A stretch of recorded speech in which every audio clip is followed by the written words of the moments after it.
Кейде белде пайда болған қышымада қауіпті аурулардың белгілері болуы мүмкін. Мұндай кезде дәрігердің көмегіне жүгінуді ұмытпаңыз. Бауыр бұл денеміздегі маңызды ағзалардың бірі. Ол ас қорытуға көмектеседі.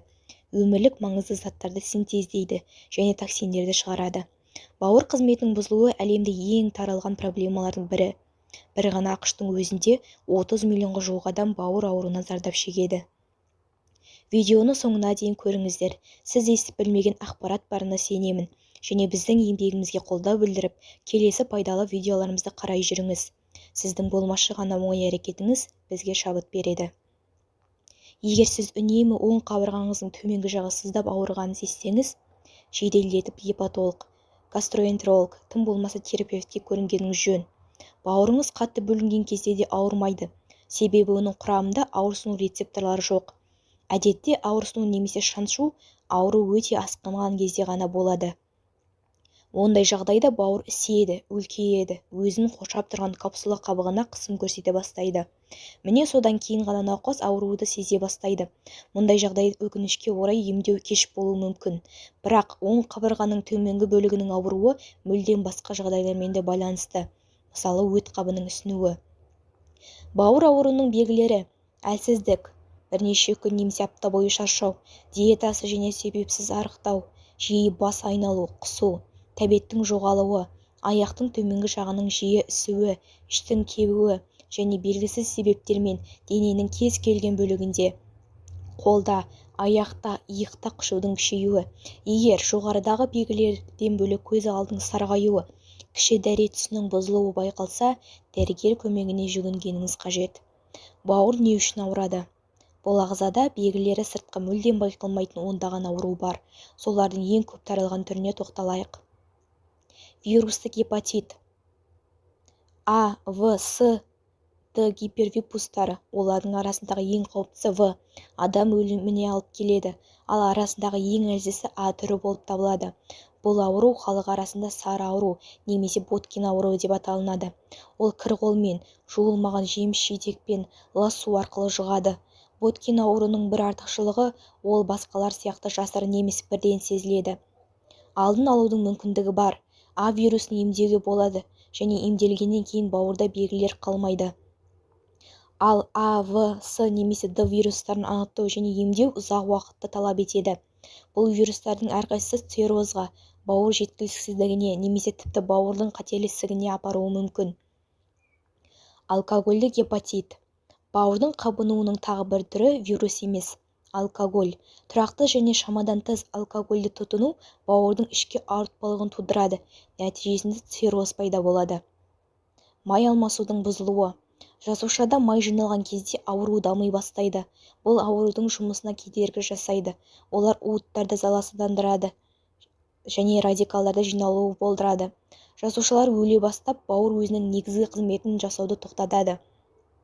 Майлы гепатоз шағын қолайсыздық туғызады, бірақ айқын симптомдар жоқ. Жүрек айну, іштің кебуі, ас қорытудың бұзылуы, дәреттің қиындығы, жоғарыдағы дене қызуы байқалуы мүмкін.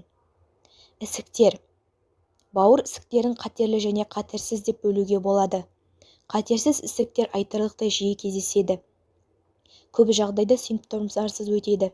Тек ісіктің ұлғаю жағдайына бездің де өлшемі артуы мүмкін. Бұл іштің оң жақ бөлігінде ауру ретінде байқалады. Бауырдың ісікті ауруларының көбісі метастаздар басқа органдармен безге енуімен байланысты. Қатерлі ісіктердің әлсіздік немесе салмақтың азаюынан бастап ауру сезіміне дейін айқын симптомдары бар. Сары аурудың пайда болуы сирек емес. Бауыр ауруының алдын алу үшін бауырға пайдалы жеміс-жидектер, тағамдар көп. Солардың ішінде төменгі тағамдар бауыр ауруының алдын алуға немесе қайта емдеуге көмектеседі. Шомыр, редка.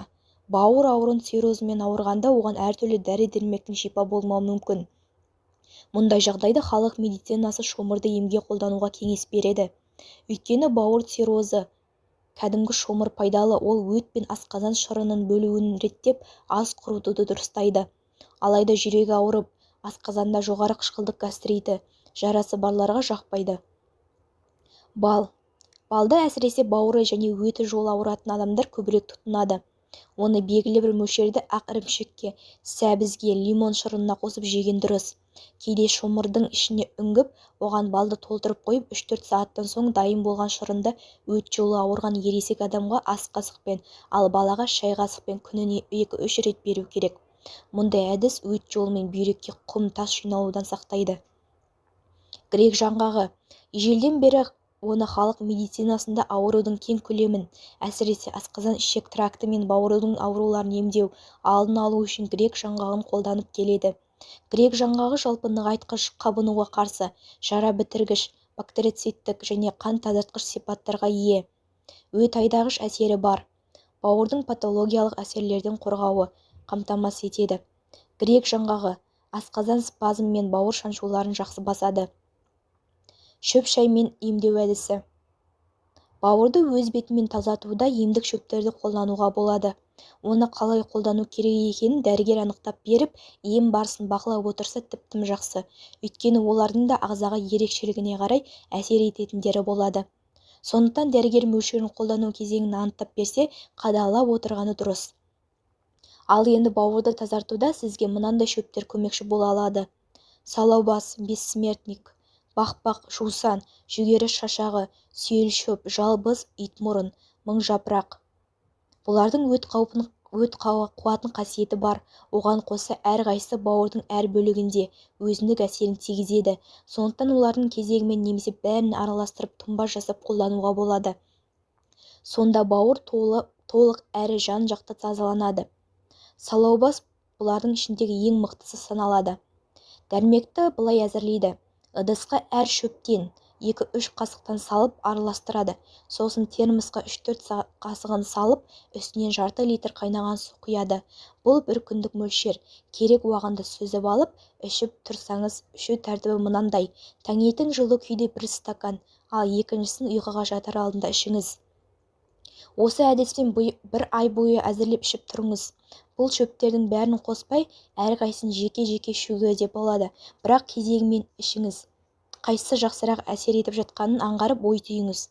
Осы дәрмекті қолданғанда сіз әр күн сайын әжетханаға барасыз, сонда ішіңізден қажетсіз затпен бірге қақтың түр-түрі шығады. Ал егер ішіңіз сұйылып кетсе, онда дозаны сәл көбейте де аласыз. Егер шөп шайды ащы деп жаратпасаңыз, онда 1 шай қасық бал қосып, әйтеуір қант қоса көрмеңіз. Бауырды бұлайша тазартуды жоғарыда көрсетілгендей 1 ай бойы жүргізесіз. Сосын үзіліссіз жасайсыз. Тазарту жылына 1-2 мәртеден аспағаны дұрыс. Зәйтүн майы жәрдемші. Бауырда зәйтүн майын қолданып тазартуға да болады. Өйткені ол ең күшті өт қуушы өнім. Күніне 1 қасық зәйтүн майы ішіп тұрса, өт көп бөлініп, майлар ыдырап, ішек жұмысы жақсарады. Өт бауырда, өт қабында іркілген қақты өзіне тартып, ағзадан табиғи жолмен шығарады. Бұл майдың экстравежі деп аталатын сұрыбы пайдалырақ, өйткені ол термиялық әрекетсіз таза сығынды күйінде алынады. Табылмаса зығыр немесе самыр сында майы жарайды. Тазартуды күн сайын таңертеңнен бастап аш қарынға 1 ас қасық ішіңіз. Оған аздап лимон шырын қоссаңыз да болады. Мұндай тазартуды 1 ай, 2 ай, тіпті ай сайын жасауға да болады. Жағдайыңызға қарай көресіз. Пайдасы болмаса зияны жоқ. Егер бауырыңыз ластанған болса, жоғарыда аталған тәсілдерді дұрыс қолданып, оны тазартсаңыз, онда сізге мынандай өзгерістер пайда болады. Денсаулығыңыз жақсарғанын сезесіз. Қан тазарғанын, ағзаның барлық жұмысы жақсарады. Бастың ауруы жоғалады. Тыныс жолы, ас қорыту жақсарады. Ауыздан жағымсыз иіс, ащы дәм жоғалады. Терінің түсі оңалып, көз қарашығының айналса өзінің табиғи реңін табады. Көз астындағы қара дақтар, оның қапталып тұруы жойылады. Тіпті ұсақ әжімдер де жоғалады. Өзіңізді жеңіл сезініп, көңіл күйіңіз көтеріледі және біршама жасарасыз. Видеоны жақындарыңызға бөлісіңіз.